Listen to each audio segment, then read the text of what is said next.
Today it became clear just how much every business, big and small, every bank, every institution in the U.S. economy is being held hostage right now by the whims and delusions of one man. Of course, we're talking about Donald Trump. The Federal Reserve today opting to hold interest rates unchanged at its monthly meeting as the impacts of Trump's policies on trade and other issues make themselves felt. The Fed saying that, quote, uncertainty about the economic outlook has increased further and that, quote, the risks of higher unemployment and higher inflation have risen. As the New York Times reports, quote, it is struggling to do both assess the economic fallout from Mr. Trump's policies and game out how it will set monetary policy in an environment in which its goals of maintaining a healthy labor market and keeping inflation low and stable may be in conflict. Quote, officials have grown increasingly worried about how much Trump's policies, which also includes slashing spending and deporting immigrants, will sap growth.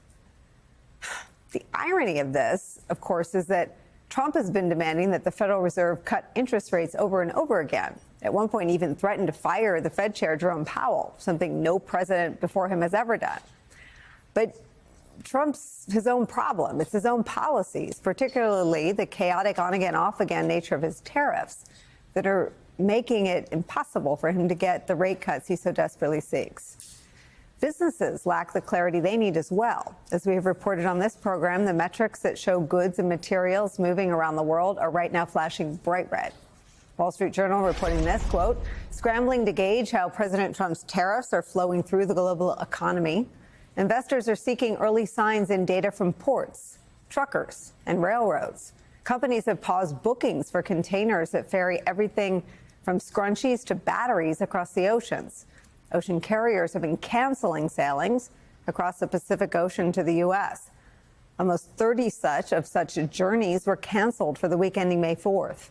At the Port of L.A., imports are expected to fall 35% this week compared to 1 year ago. Truckers are also bracing for a tough year by pulling back on orders for big rigs. ACT Research President Ken Veith said dealer inventory levels in March hit a record 91,600 vehicles as truckers were, quote, flirting with global financial crisis profitability levels, end quote. Take that in. Trucking companies facing, quote, global financial crisis profitability levels, not because of some pandemic or weather or external calamity shock, but because of Donald Trump and his administration, because of what they are doing and have done. Trump's tariffs are having all sorts of dangerous impacts on the economy right here, right now. The empty shelves that many warn will affect millions of consumers is the culmination of what has now been weeks of Trump-fueled economic chaos and uncertainty. The U.S. economy grappling with Trump's chaos and his administration's rather tone-deaf response to consumers and businesses' concerns is where we start today. Professor of Economics and Public Policy at the University of Michigan, Justin Wolfers, is here. Plus, former Republican Congressman David Jolly joins us. He recently registered as a Democrat. He's considering a run for governor of Florida. Also joining us, Flexport CEO and founder Ryan Peterson. Flexport is a leader in global supply chain technology. Ryan, I read your op-ed in the Wall Street Journal, and it stuck with me all weekend. You write, an asteroid is coming to destroy America's businesses. Explain. Well, the businesses that buy from China in particular, which is a lot of them, we import over $400 billion worth of merchandise from China every year. And so this 145% duty is really effectively a trade embargo, as Secretary Bessent himself said yesterday in L.A. that it was a trade embargo. So you can't do that overnight with there was some warning. People knew this was happening, but on 1 month's notice to move a supply chain takes a very long time. And in the meantime, small business especially is just going to get wiped out by that hit. Let me read from your fantastic piece in the Wall Street Journal. You write, quote, if they don't change the tariffs, it's going to be an extinction level asteroid wiping out the dinosaurs kind of event. Only these aren't dinosaurs. These are dynamic, healthy businesses. You know this because the businesses are your customers. Quote, it's very obvious they feel helpless, that nobody was explaining their point of view. Nobody has their back. Why do they think this is happening? I mean, well, by the way, it shouldn't be a huge surprise. The timeline and the severity of it is pretty severe, but Trump campaigned on this. He told us all that tariff is the most beautiful word in the English language, so none of us should be surprised that he wanted to put in tariffs. And they think it's happening, yeah, because that's the president's agenda. He thinks that we need to reindustrialize. He's got some decent points. I mean, we shouldn't get in an argument with someone unless we can explain their point of view better than they can. So he, one, thinks our deficits are too high and tariffs are a way to pay these down. Two, from a national security standpoint, you need to industrialize. You need to be able to produce goods so that you can switch that to armaments or medicine in a crisis. And three is that there's a lot of imbalanced trade. A lot of our trading partners have industrial policies that benefit their manufacturers and that make it difficult for our exporters to reach their market. And so there's a few reasons why the president believes this that are pretty valid. It's more of just the implementation timeline and severity, and that makes it so that's just not going to, it's not going to achieve those goals. Unfortunately, it's going to actually just cripple American business and lead to recession. So is there any lifeline for small businesses in America while those goals, whether you believe they're noble or not, are pursued? No, I mean, right now it's sort of put your business on pause and hope for the best. People are doing very creative things, moving merchandise into bonded warehouses so they don't pay customs duties until the goods leave the warehouse, for example. And when they do pay the duty, they'll pay it at the then prevailing rate. So people are kind of betting that the duties will come down by the time the goods have to leave the warehouse. So there's things like that. They're shifting production as fast as they can out of China, which I guess is part of the president's goals in all this. So, but at the end of the day, there's no real relief except for praying that the administration changes their policy. And, you know, they're meeting with the Chinese on Saturday in Switzerland and hoping that that leads to some kind of de-escalation here and gets to a lower duty rate where their business is viable again. Justin, this will be the first time they've talked. I think that it's fair to say that the response from China wasn't exactly what the administration anticipated. And I think national security folks, I mean, Ryan mentioned national security concerns.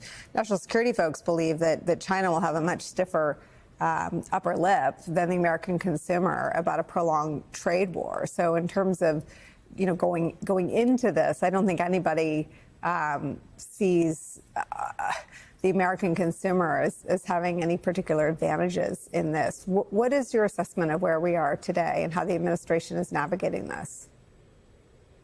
I think the administration has totally messed this up.